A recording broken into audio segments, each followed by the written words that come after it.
শীতের সন্ধ্যায় গরম গরম ঘন কালারফুল অমৃত চা হলে মনটা ভরে যায়। চা তো কম বেশি সবাই খান। এভাবে কখনো চা তৈরি করে খেয়েছেন? এই চাটা তৈরি করার জন্য কড়াইটা ভালো করে গরম করে নিতে হবে। এবার চিনি দিয়ে অল্প আঁচে চিনিটা ভালো করে ক্যারামেল তৈরি করে নিতে হবে। ক্যারামেলটা যেন কালো না হয়।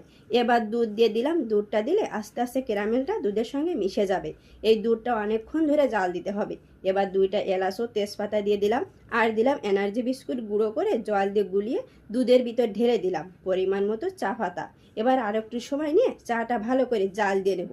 এই বিস্কুটের গুঁড়া দেওয়ার ফলে চাটা অনেক গাঢ় হয়ে গেছে। আপনারা এই চাটা তৈরি করলে সবসময় এনার্জি বিস্কুটই ব্যবহার করবেন। এলাচ ও তেজপাতা চায়ের ভিতর অবশ্যই দেবেন, তাহলে খুবই সুন্দর একটা ফ্লেভার পেয়ে যাবেন এই চাতে।